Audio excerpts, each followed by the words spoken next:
Hi there. Good morning, good afternoon, and good evening to you. That actually depends on your location and from where you are watching me from right now. God bless you for joining me once again. As you know that on this platform, our business here is to update you of what is actually going on the space of social media. So I want to welcome you once again to another update. Yes, it is no more a news, and every one of us know what actually happened in Ibadan last week during the Christmas fun fair that actually turned to be a tra- tragic one. And since that particular event happened, situation happened, a lot have been heard and said on the space of social media. But unfortunately, this afternoon, let me say a couple of hours ago, the magistrate court in Oyo State, Ibadan, reminds Queen Naomi Silekunla and Oriyomi Amsat with the principal of the school, Islamic High School, Basoro, Ibadan. So, as seen on Punch newspaper, I want to read to you guys for you to know how the Punch newspaper, who their correspondent was at the court during the uh, proceedings. So let me write. So the heading says about the farm fair tragedy, court reminds Oni ex-wife Oriyomi Amsat.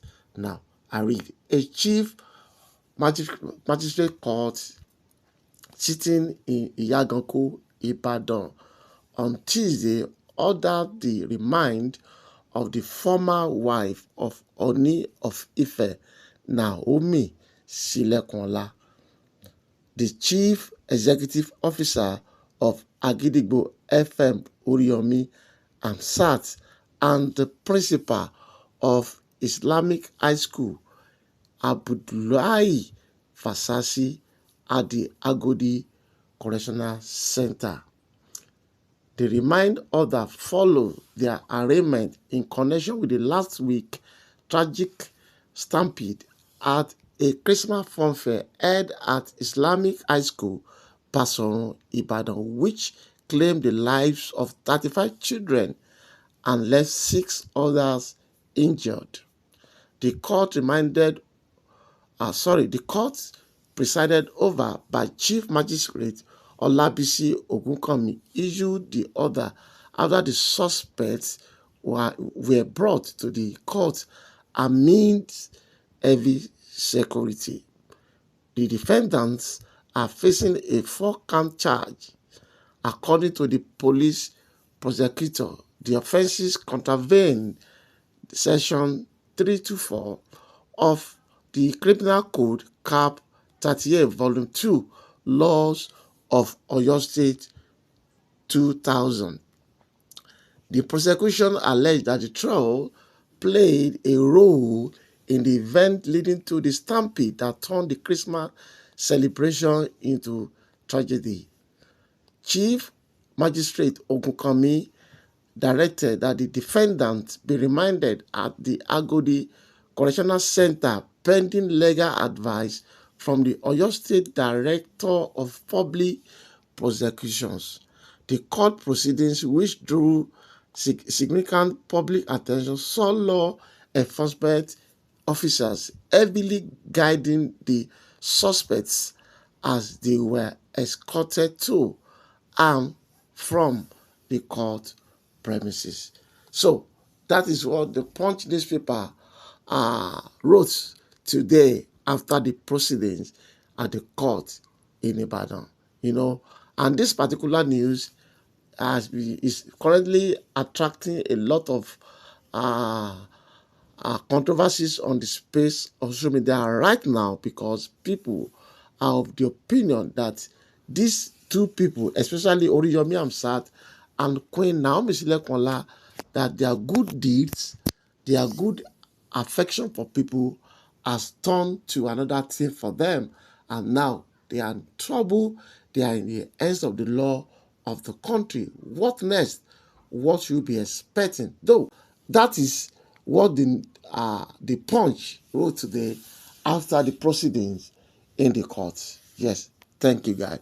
In the meanwhile, Madam Josie has come out to speak right now to Oni of Ife, Oba Enitan, Babatunde Ogunwusi, the Ojaja the second, that this is a time for Oni of Ife to speak and to rise and to assist, aid Queen Naomi Silekunla, that let us forget the past, let us embrace the present, because the history will not forget, because this Queen Naomi is having a prince, a son, the fourth son, to be precise, is having for Ooni of Ife. So if nothing binds two of them together, I mean, Tadenikawo is in between two of them, and this is enough for Ooni of Ife to step into this matter and to do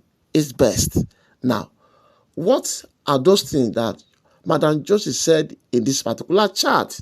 So I want every one of us to go right now and listen to the full details and the gist from Madam Josie to tell us what exactly does it mean that Ooni of Ife should not forget Queen Naomi and should not forsake Queen Naomi at this critical time of her life. So guys, I want us to listen.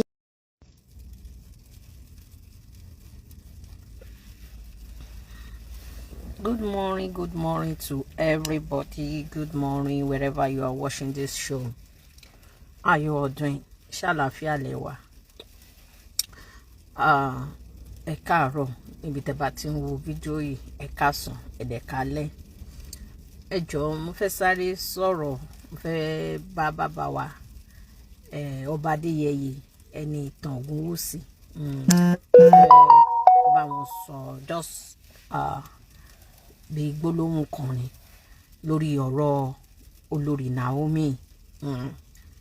Kábíyèsí, kí adé kó pẹ́ lórí sà. Mo kí yín, mo fi tọ̀wọ̀tọ̀wọ̀ kí yín. Lórí ọ̀rọ̀ Queen Naomi ni mo fẹ́ bá yín sọ sà. In as much tó jẹ́ pé mi kì í ní interest àti máa sọ̀rọ̀ when it comes sọ̀rọ̀ àwọn ọba ṣe get insane. That's why you never see me. You not see me to be part of àwọn tó jẹ́ pé wọ́n máa bú ọba. You understand? Because wọ́n lọ bá lórí ohun gbogbo ni. Nílẹ̀ Yorùbá ta ti wá, èèyàn gbọ́dọ̀ ṣe kíni, èèyàn gbọ́dọ̀ fún àwọn ọba lọ́wọ́. Kábíyèsí, ẹ jọ̀ọ́ sà nítorí Ọlọ́run. Mo fẹ́ kẹ́ lo agbára tọ́lọ́run fún yín. Ṣé mọ̀ pé Ọlọ́run náà ló gbé yín dé ipò tẹ́wà lónìí. Ẹ jọ̀ọ́ nítorí Ọlọ́run sà. Lórí ọ̀rọ̀ olórí Naomi, bẹ́ẹ̀ bá ṣe lè ṣe gbogbo connection tẹ́ bá ní, tẹ́ bá lè lò, kẹ́ bá wa ṣe kíni, kẹ́ bá wa fi yọ arábìnrin. Ọlọ́mọ yìí kéèyàn rí àkóbá. Ọlọ́mọ yìí kọ́lọ́mọ yìí kéèyàn ṣoore ṣe. Nígbà míì máa wà tó jẹ́ pé o lè ní good intention.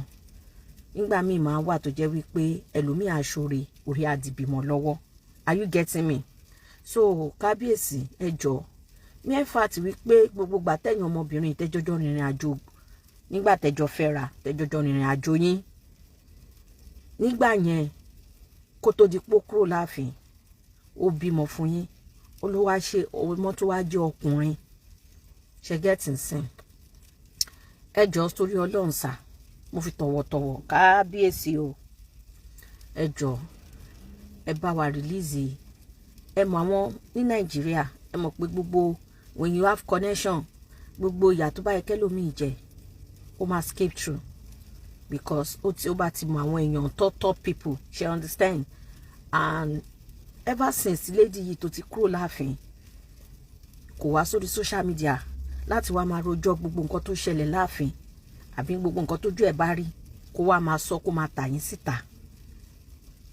Ní gbogbo bọ́rọ̀ yẹn ṣe le tó táwọn èèyàn àwọn blogger ń sọ̀rọ̀ tán ṣe gbogbo ẹ̀, kò grant interview débi tá a ti máa sọ̀rọ̀ tí ó yẹ kó sọ sí yín. Whatever ẹ̀ṣẹ̀ tọmọbìnrin yìí bá ṣẹ̀yìn, kábíyèsí, ẹ jọ̀ọ́ sà, ẹ bá wa dáríjì. Oore ló lọ ṣe.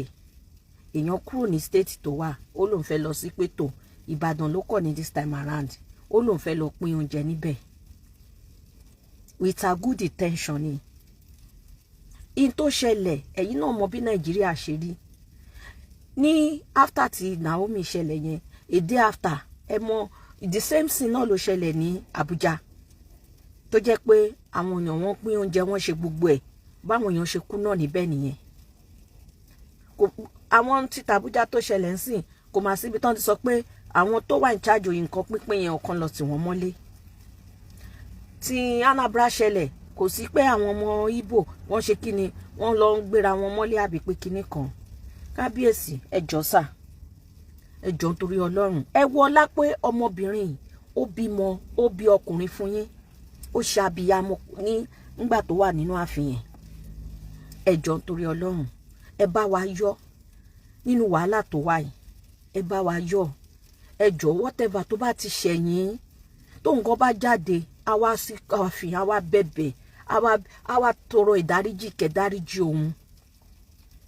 Ẹ jọ̀ọ́ nítorí Ọlọ́run, ẹ̀yin tẹ́ bá mọ̀, tẹ́ bá súnmọ́ kábíyèsí, ẹ̀yin tẹ́ bá ní phone number wọn lọ́wọ́, ẹ̀yin tẹ́ bá mọ̀ wípé ẹ tún mọ àwọn èèyàn tó jẹ́ pòkè o, ẹ lè bá sọ tí kábíyèsí máa gbọ́rọ̀ sí lẹ́nu. Ẹ jọ̀ọ́ lórí ọ̀rọ̀ olórí Naomi, ẹ jọ̀ọ́ nítorí Ọlọ́run, kábíyèsí ẹ bá wa ṣe kíni, ẹ bá wa torí Ọlọ́run, ẹ má yẹ kí ìyà jẹ ọ̀tá ọmọbìnrin, ẹ má yẹ kí ìyà jẹ, ẹ jọ̀ọ́ nítorí Ọlọ́run. Òun kọ́ ló kókó, òun kọ́ ló pa àwọn tó tán àwọn tí gbogbo nǹkan ṣẹlẹ̀ sí ń bẹ̀ yẹn. Òun kọ́ kò ṣe pé àṣà àtìgbà tí wọ́n fi bẹ̀rẹ̀ gbogbo kíní yẹn gan dá very early morning ìjọ yẹn, òun ò tí ì dé bẹ́ẹ̀, kò tí ì dé bẹ́ẹ̀, ṣẹ́gẹ́tì sìn, kò tí ì dé bẹ́ẹ̀. Àwọn nílùú Nàìjíríà ẹ mọ̀ pé tí wọ́n máa sọ pé ní ti ọ̀fẹ́ báyìí, àwọn èèyàn wa ara wọn máa gbọ̀n sí. Àwọn èèyàn wa wọn kì í lè ń ṣe sùúrù, wọ́n máa ṣe bẹ́ẹ̀ ni pé wọn ò tí ì jóúnjẹ rí ni. Ọlọ́mọ ìkẹyàn ṣoore ṣe. Mo mọ̀ pé lè náà sìn ó máa kọ́ ọmọbìnrin yẹn lọ́gbọ́n, ó máa kọ́ ọmọbìnrin yẹn lọ́gbọ́n, because whatever téèyàn bá ń ṣe nílé ayé yìí, nobody is even perfect. I know that one. Mo mọ̀ yẹn, that no one is perfect. Everybody work towards their perfection. But as irú nǹkan bẹ́ẹ̀ yẹn téèyàn bá fẹ́ ṣe, èèyàn gbọ́dọ̀ fẹ̀mí tọ́nà sí, especially òun gangan fúnra rẹ̀ tó ti mọ nǹkan tó ti ṣẹlẹ̀ in the past. Are you getting me? Ẹ wo Alhaji Oríyọmí, ẹni lẹ́ni iṣẹ́ broadcast ló ń ṣe. Ọlọ́mọ èèyàn ṣáàní sọ pé èèyàn lè irú olórí Naomi yẹn ò lè wá sọ́dọ̀ ẹ̀ kó sọ pé òkè wà ń fẹ́ kẹ́ bá wa gbé kínní, kẹ́ bá wa gbé sí orí afẹ́fẹ́, kó máa sọ pé no. Nísìn àti olórí Naomi àti Alhaji Oríyọmí, wọ́n náà ti gbé wọn lọ sí court. Ẹ jọ̀ọ́ nítorí Ọlọ́run, gbogbo wa la mọ̀ iṣẹ́ takuntakun tí Alhaji Oríyọmí ń ṣe lórílẹ̀‐èdè Nàìjíríà. Ẹ jọ̀ọ́ ẹ má yẹ kó jẹ́ pé àwọn tó ní genuine heart sórílẹ̀‐èdè Nàìjíríà, especially ìlú Yorùbá land, ẹ má yẹ kó jẹ́ pé àwọn náà máa jìyà, náà máa ráre lórí ọ̀rọ̀ tán mọ́wọ́ tán mẹsẹ̀. Are you getting me? Ṣebí after gbà tí ọ̀rọ̀ tí ó ṣẹlẹ̀ ní pé wọ́n lọ pín oúnjẹ nìbàdàn, wọ́n lọ pín oúnjẹ, ṣebí lẹ́yìn ìgbà yẹn àwọn tí Abuja ṣàtúnṣe the same thing, the following day ẹ wo nǹkan tó ṣẹlẹ̀ náà, ẹ wo nǹkan tó ṣẹlẹ̀ sí wọn bẹ̀ yẹn, wọ́n ṣe rush oúnjẹ náà nìyẹn, wọ́n ròyìn oye àwọn tó kú níbẹ̀ yẹn. Kò ní dá kó máa sọ pé nílẹ̀ Yorùbá wa gbogbo nǹkan Yorùbá ló máa ń yàtọ̀. Ṣẹ́gẹ́tì sìn, gbogbo àwọn tó wà involve nínú gbogbo sin ti Abuja ti Anambra, they did not lock them up, because this is all this our Yoruba people. Wọ́n bá ní dúró bẹ́ẹ̀ yẹn, wọ́n follow instruction, they will never listen. Ara wọn á máa gbọ̀n bẹ́ẹ̀ ni pé wọn ò tí jóúnjẹ rí ni. Àwọn people yẹn carelessness wọn òun ló fa gbogbo nǹkan tó ṣẹlẹ̀ níjọ́ yẹn. Báwo lè èèyàn nígbà tí ó kúrò nílé, ó kó àwọn ọmọ bíi mélòó kan, ìwọ fúnra ẹ lọ, ó dúró sórí line pé káwọn ọmọ ẹ dúró tiẹ̀, tó bá tẹ̀ máa lẹ́ni tí tó máa ṣẹlẹ̀, wà lè mọ̀ bó ṣe máa jọ àwọn ọmọ ẹ. àbí gbogbo interview yẹn la gbọ́ níjọ́ kẹta tọ́rọ̀ yẹn ṣẹlẹ̀ bí àwọn ìyá mi bọ́ ṣe máa ju ọmọ ó yá lọ síbẹ̀ yẹn only in the name of ordinary gift tí wọ́n ti rírí. Kábíyèsí ẹ jọ̀ọ́ nítorí Ọlọ́run ẹ má wo olórí Naomi ẹ má wo níran ẹ jọ̀ọ́ ẹ wọ ọlá ìfẹ́ tẹ́ ti jọjọ ní síra yín ẹ wọ ọláǹgbà tó wà láàfin gbogbo bẹ́ẹ̀ ti ṣe jọjọ ṣe síra yín ẹ jọ̀ọ́ please sir Kábíyèsí have a place in your heart whatever tó bá ti ṣe ẹ jọ̀ọ́ nítorí Ọlọ́run ẹ kàn forgive ẹ lo power yín ẹ lo regime yín ẹ bá wa fi ṣe kíni ẹ jẹ́ ká káwọn èèyàn tiẹ̀ lè sọ wípé this time around o Kábíyèsí wa Ọba Àjájá wọ́n ṣe léyìí tán ẹ jọ̀ọ́ nítorí Ọlọ́run ẹ lo epo yín ọmọbìnrin yìí bímọ fún yín ẹ lo agbára yín kẹ́ ṣe kíni kẹ́ kó yọ nínú wàhálà tó wà yìí látijọ́ tọ́rọ̀ yẹn ti ṣẹlẹ̀ as bí Kábíyèsí orúkọ yín ló ti ń jẹ́ o ó ń jogun wùsì kò yẹ kó ọmọbìnrin yẹn kó túnú sẹ́ẹ̀lì yẹn for 24 hours not to talk of 72 hours are you getting me so èmi ò bá yín sọ báyìí pé bóyá ẹ̀yin ni gbogbo whatever gbogbo bọ́n ṣe gbé lọ sí kóòtù sí tó fi dé level kóòtù I'm not saying wípé bóyá ẹ mọ̀ nípa ẹ̀ because n tójú tí ò bá ṣojú èèyàn Ọlọ́run rí gbogbo ẹ̀ but èmi ń wò pé Kábíyèsí as position tó jẹ́ pé ẹ ní ó yẹ kẹ́ ti lo position yẹn kẹ́ ti lo power yín kẹ́ lè fi rescue ọmọbìnrin ìtẹ́mi bẹ̀bẹ̀ fún nìyẹn pé kẹjọ ẹ bá wa agbára ibi tẹ́ délé ní sà Ọlọ́run ló gbé yín débẹ̀ o ènìyàn kọ́ ẹ bá wa lo power yín yẹn in a positive way pé at least wọ́n ó ti ṣe olórí láàfin rí o ẹ bá wa lò ó kẹ́ ṣe kí ni kẹ́ bá wa yọ kúrò nínú wàhálà tó wà yìí tàbá ní tẹ̀yìn fúnra yín ẹ mọ̀ lórí Naomi dáadáa ẹ ti jọ ṣe dáadáa ẹ mọ̀ ju àwa yìí lọ tábà máa ní ká sọ wíṣì nǹkan tẹ́ mọ̀ ní sà ẹ mọ̀ wípé nígbà tí ibi tó ti ń pín oúnjẹ yẹn jọ yẹn as at the time tí incident yẹn ṣẹlẹ̀ ọmọbìnrin yóò sì ń bẹ̀ ọlọ́mọ àìkéyàn rogun àkóbá ọlọ́mọ àìkéyàn ṣorí ṣe. Are you getting me? So èmi ò bá wọn mi bá wọn sí pé Kábíyèsí o àwọn ló gbogbo pọ́n fẹ́ gbé lọ sí court Kábíyèsí is the one náà wà ní charge o Kábíyèsí mọ̀ nípa ẹ̀ nǹkan tèmi bẹ̀bẹ̀ fún báyìí Kábíyèsí òun ni wípé ẹ lo power yín ẹ mọ̀ nípa ẹ̀ Kábíyèsí yín tí mo wà after ni wípé please use your power láti rescue ọmọbìnrin ẹ bá wa lo position yín láti kó kúrò nínú wàhálà kéèyàn wà nínú sẹ́ẹ̀lì ní Nàìjíríà sà àwọn tó ti lọ bẹ̀ tán ti lọ dé wọ́n wá ń ròyìn ṣé ti iná tí ò sí oúnjẹ tí wọ́n fún wọn jẹ́ ń bẹ̀ tó máa wà wọ́tírì ẹ jọ̀ọ́ nítorí Ọlọ́run ẹ rántí pé ọmọbìnrin yìí ó bímọ fún yín ẹ jọ̀ọ́ ẹ̀yin tẹ́ bá súnmọ́ Kábíyèsí ẹ̀yin tẹ́ ní connection ẹ jọ̀ọ́ nítorí Ọlọ́run ẹ lo connection yín ẹ̀yin náà bímọ ẹ jọ̀ọ́ ẹ lo connection yín kẹ́ ṣe kí ni ẹ má sọ pé ẹ̀yin kọ́lẹ̀ bí Naomi ẹ má sọ pé kò kàn yín torí mo rí pé látijọ́ tọ́rọ̀ yìí ti ṣẹlẹ̀ gbogbo tó bá yẹ kó yẹ káwọn èèyàn sọ lórí social media tó yẹ pé kán lo one voice kán fi ṣe kí ni kán lo one voice kán create awareness lé lórí wọn ò ní lò ó mo ti expect pé káwọn èèyàn jáde kán máa lórí ọ̀rọ̀ yìí kò yẹ kí olórí Naomi kó wà ń bẹ̀ yẹn for 72 hours láti last week tó ti ṣẹlẹ̀ bọ́bí tó bá yẹ káwọn èèyàn ṣáná ẹ̀ náà jí wọn sí wọn ò ní ṣáná ẹ̀ sí ibi tán ti máa wá ibi tán ti fẹ́ ba yá àwọn èèyàn jẹ́ tán máa fún wọn lówó ìyẹn náà máa wà after Kábíyèsí ẹ jọ̀ọ́ nítorí Ọlọ́run ẹ jọ̀ọ́ ẹ bá wa lo one phone call lè máa make ẹ jọ̀ọ́ whatever tọmọbìnrin yẹn bá ti ṣe bóyá tẹ wò pé àṣẹlẹ́ran ara ó dùn yín bó ṣe ṣe ẹ rántí wípé èjì tó wà nígbà tá à ń sọ ìkọ́ ló wà ń sìn ó ti mà ṣọ́ọ̀ṣì ẹ jọ̀ọ́ nítorí Ọlọ́run please have a place in your heart kẹ́ forgive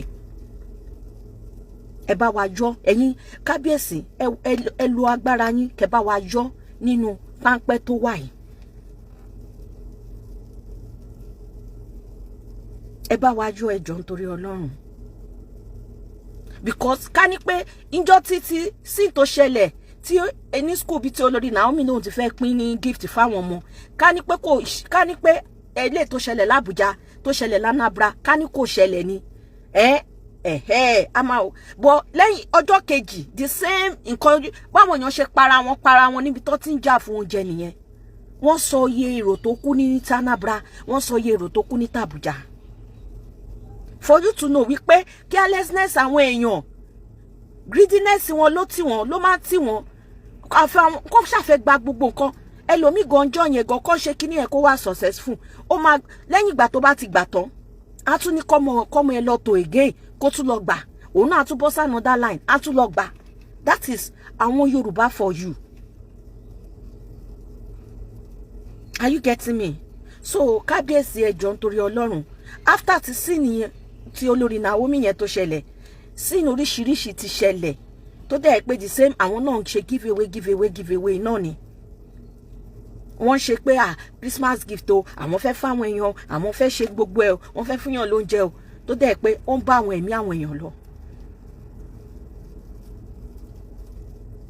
Àti gbogbo ti Anambra ń sìn àgbọ́kọ́ sọ pé kí o ní Anambra o, àwọn tó organize kìíní ẹ̀ pé wọ́n fẹ́ bá wọn fa kọ́ pé wọ́n kó wọn lọ sí kóòtù o, wọ́n fẹ́ lọ máa bá wọn fa case.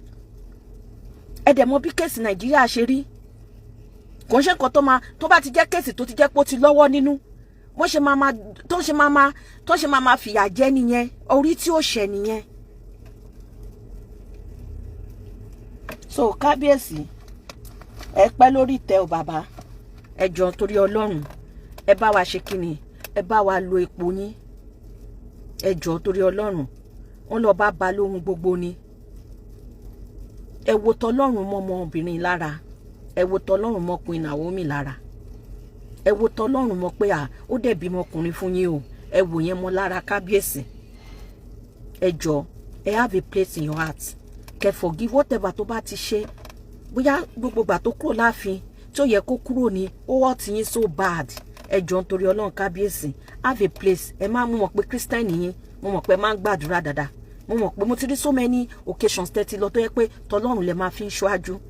Mo fẹ́ kẹ́ jọ̀ọ́ nítorí Ọlọ́run ẹ wo ìkúnlẹ̀ abiyamọ, ẹ jọ̀ọ́ nítorí Ọlọ́run ẹ bá wa yọ Queen Naomi kúrò nínú sẹ́ẹ̀lì tó wà. Alhaji Oríyọmí ẹ bá wa yọ wọ́n kúrò. Iṣẹ́ wọn náà ṣe, iṣẹ́ sọ̀rọ̀sọ̀rọ̀ náà ṣe, oríṣiríṣi ní not even ní Ìbàdàn nìkan tó ti ràn lọ́wọ́, tó ti yọ nínú wàhálà tí wọ́n gbowó tó ń ṣe freely. Ẹ jọ̀ọ́ nítorí Ọlọ́run ẹ má ká àwọn pípù yìí, ọdún ń bọ̀ báyìí, ẹ má kàn lọ ṣọdún lẹ́wọ̀n, ẹ má kàn lọ ṣọdún lẹ́wọ̀n. Wọ́n ní family gbogbo, ẹ jọ̀ọ́ ẹ bá wa ẹ lu power yín. BBC ẹ ní connection de kábíyèsí, wọ́n kọ́ ló máa jẹ, ẹ mọ àwọn tó yẹ kẹ́ pé tó wà ní charge case. Because ká ní pé ìgbà táwọn bó ṣe ń tira wọn tó ń para wọn bẹ̀ yẹn, ká ní wípé Alhaji Oríyọmí wà ń bẹ̀ ni, ká ní pé olórí Naomi wà ń bẹ̀ ni, is another case. Bàṣà àtìgbà tí incident yẹn ṣẹlẹ̀, àwọn èèyàn méjì yìí, both Alhaji Oríyọmí, both Queen Naomi, they were not there. So ẹ jọ̀ọ́ nítorí Ọlọ́run, 9 minutes ló ṣẹ̀ṣẹ̀ wá sí ọ̀dọ̀ Alhaji Oríyọmí pé okay o, pẹ̀lú pé platform yín o, tẹ́ bá lè bá wa announce kíní á tún lọ kákàkiri ní ó ṣe lọ bá Alhaji Oríyọmí, tá Alhaji Oríyọmí dẹ̀ welcome olórí Naomi. Ìtí Alhaji Oríyọmí ṣe ojú yẹn lọ. Ẹ jọ̀ọ́ nítorí Ọlọ́run ẹ bá wa yọ ọmọ méjèèjì, ẹ má kàn lọ kó wọn síbi tẹ́fọn àti máa jẹ wọ́n, ẹ má lọ kàn lọ kó wọn síbi tó ń rùn, tó nílé ìjọúnjẹ tó ń wù wọ́n. Àwọn tó àtìgbà tó ti ṣẹlẹ̀, àwọn ló mọ ibi tó kù sí lára wọn. Ẹ jọ̀ọ́ nítorí Ọlọ́run kábíyèsí, ẹ jọ̀ọ́ ẹ ṣe lè fún àwa ọmọ Nàìjíríà rere, ẹ ṣe lè fún wa, ẹ jọ̀ọ́ nítorí Ọlọ́run. ẹ jọ̀ọ́ n tí mo ní mo fẹ́ wá bá yín sọ nìyẹn kábíyèsí. Ẹ̀yin tẹ́ bá dẹ̀ ní connection, gbogbo ẹ̀yin tẹ́ mọ̀ yàn, gbogbo ẹ̀yin tẹ́ mọ̀ àwọn èèyàn gíga ní Nàìjíríà, ẹ lo opportunity yín. Ẹ jọ̀ọ́ ẹ má sọ pé kò kàn yín. Ẹ̀yin náà mọ̀ bí táwọn ọmọ yín máa dé tán sì máa rí oore. Ẹ má sọ pé ẹ mọ̀ family yẹn rí kò kàn yín. Ẹ jọ̀ọ́ ẹ lo power yín, ẹ lo position yín. Àwọn tó bá yẹ kẹ́ bá sọ̀rọ̀ on top kẹ́ bá wọn sọ̀rọ̀ kọ́rọ̀ yìí kọ́ release àwọn méjèèjì, Alhaji Oriyomi, Olórí Naomi, kọ́ release wọn kọ́rọ̀ yìí die down. Ẹ jọ̀ọ́. So n tí mo ní mo fẹ́ wá sọ nìyẹn. Thank you everyone. Kábíyèsí adé apẹ́ lórí o, a máa júṣe fún yín sá o. Ẹ̀yin gbọ́ àsìkò tẹ́ máa lò lórí tẹ̀yìn ẹ lò pẹ́pẹ́pẹ́pẹ́pẹ́pẹ́pẹ́ láṣẹ Elédùmarè. Ẹ jọ̀ọ́ ẹ bá wa yọ Olórí Naomi, Alhaji Oriyomi, ẹ bá wa yọ wọn. Àfẹ́ kọ́ lọ máa fèsì court case. Ẹ jọ̀ọ́ nítorí Ọlọ́run. So thank you everyone. Ẹ bá mi share show yìí, ẹ bá mi send ẹ sáwọn ibi tó bá yẹ kẹ́ send ẹ sí. Mi ní sọ jù bẹ́ẹ̀ yẹn lọ. Kábíyèsí ẹ ṣé bàbá, ẹ jọ̀ọ́ ọ̀rọ̀ tá ti sọ yìí ẹ bá wa consider ẹ jọ̀ọ́ nítorí Ọlọ́run. Ẹ bá wa consider ẹ lo power yín in a positive way. Kẹ́ bá wa fi ṣe kíni, kẹ́ bá wa fi kó Olórí Naomi àti Alhaji Oriyomi yọ.